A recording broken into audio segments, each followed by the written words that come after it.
राधे राधे, जय श्री राम दोस्तों। तो स्वागत है हमारे YouTube चैनल काजल के बोल। तो कैसे हो आप सभी? आई होप अच्छे होंगे। आज हम लेकर आए हैं फागुन माह सोमवार व्रत कथा। तो आइए शुरू करते हैं। किसी नगर में एक धनी व्यापारी रहता था। दूर दूर तक उसका व्यापार फैला हुआ था। नगर के सभी लोग उस व्यापारी का सम्मान करते थे। इतना सब कुछ संपन्न होने के बाद भी वह व्यापारी बहुत दुखी था, क्योंकि उसका कोई पुत्र नहीं था, जिस कारण अपनी मृत्यु के पश्चात व्यापार के उत्तराधिकारी की चिंता उसे हमेशा सताती रहती थी। पुत्र प्राप्ति की इच्छा से व्यापारी प्रत्येक सोमवार भगवान शिव की व्रत पूजा किया करता था और शाम के समय शिव मंदिर में जाकर शिव जी के सामने घी का दीपक जलाया करता था। उसकी भक्ति देखकर माँ पार्वती प्रसन्न हो गई और भगवान शिव से उस व्यापारी की मनोकामना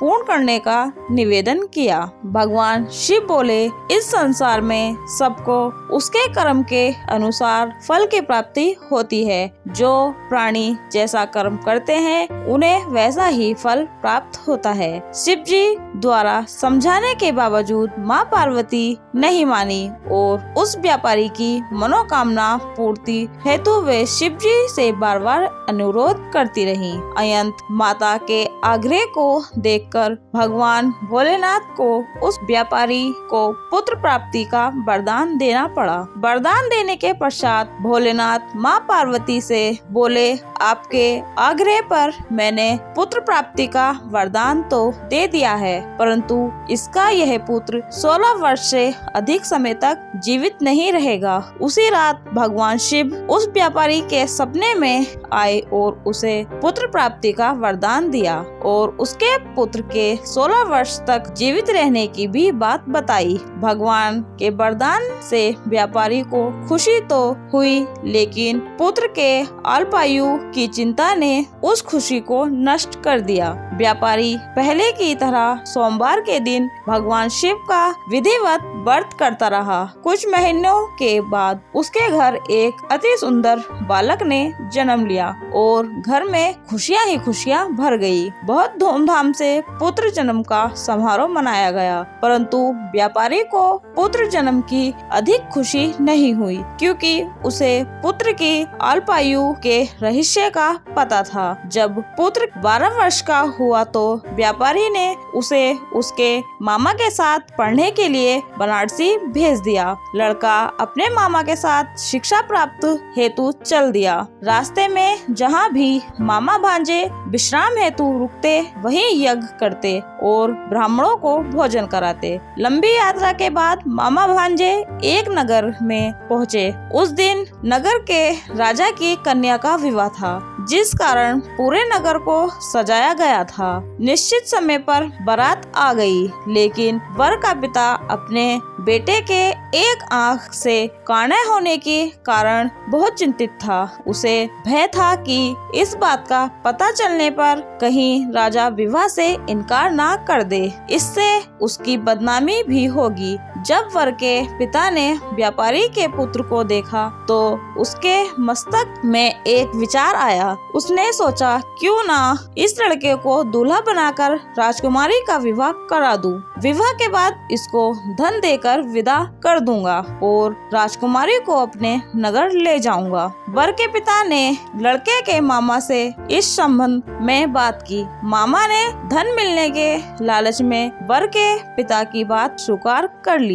लड़के को दूल्हे का वस्त्र पहनाकर राजकुमारी से विवाह करा दिया गया। राजा ने बहुत सारा धन देकर राजकुमारी को विदा किया। शादी के बाद लड़का जब राजकुमारी के साथ लौट रहा था तो वह सच नहीं छिपा सका और उसने राजकुमारी की ओढ़नी पर लिख दिया, राजकुमारी तुम्हारा विवाह मेरे साथ हुआ था। मैं तो बनारसी पढ़ने के लिए जा रहा हूँ और अब तुम्हें जिस नवयुवक की पत्नी बनना पड़ेगा वह कान्हा है। जब राजकुमारी ने अपनी ओढ़नी पर लिखा हुआ पढ़ा तो उसने काने लड़के के साथ जाने से इनकार कर दिया। राजा को जब ये सब बातें पता लगी तो उन्होंने राजकुमारी को महल में ही रख लिया। उधर लड़का अपने मामा के साथ बनारसी पहुंच गया और गुरुकुल में पढ़ना शुरू कर दिया।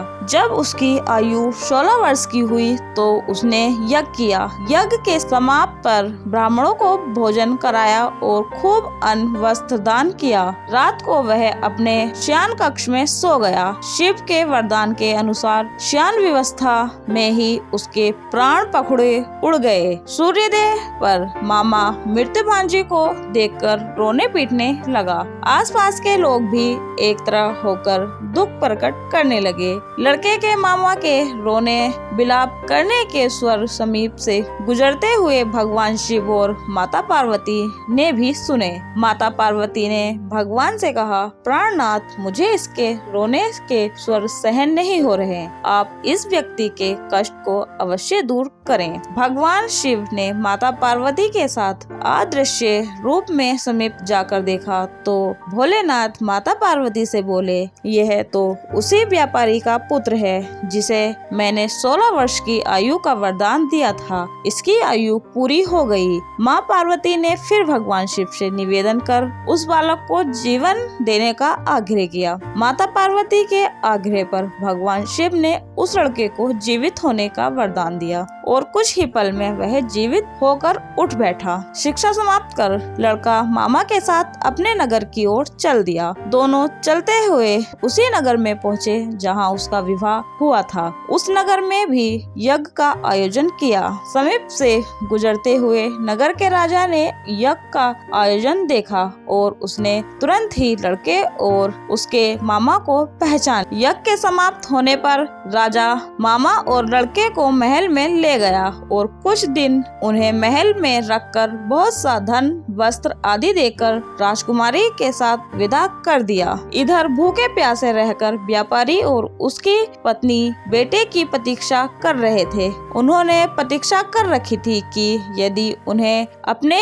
बेटे की मृत्यु का समाचार मिला तो दोनों अपने प्राण त्याग देंगे। परंतु जैसे ही उसने बेटे के जीवित वापस लौटने का समाचार सुना तो वह बहुत प्रसन्न हुआ और अपनी पत्नी और मित्रों के साथ नगर के द्वार पर पहुंचा।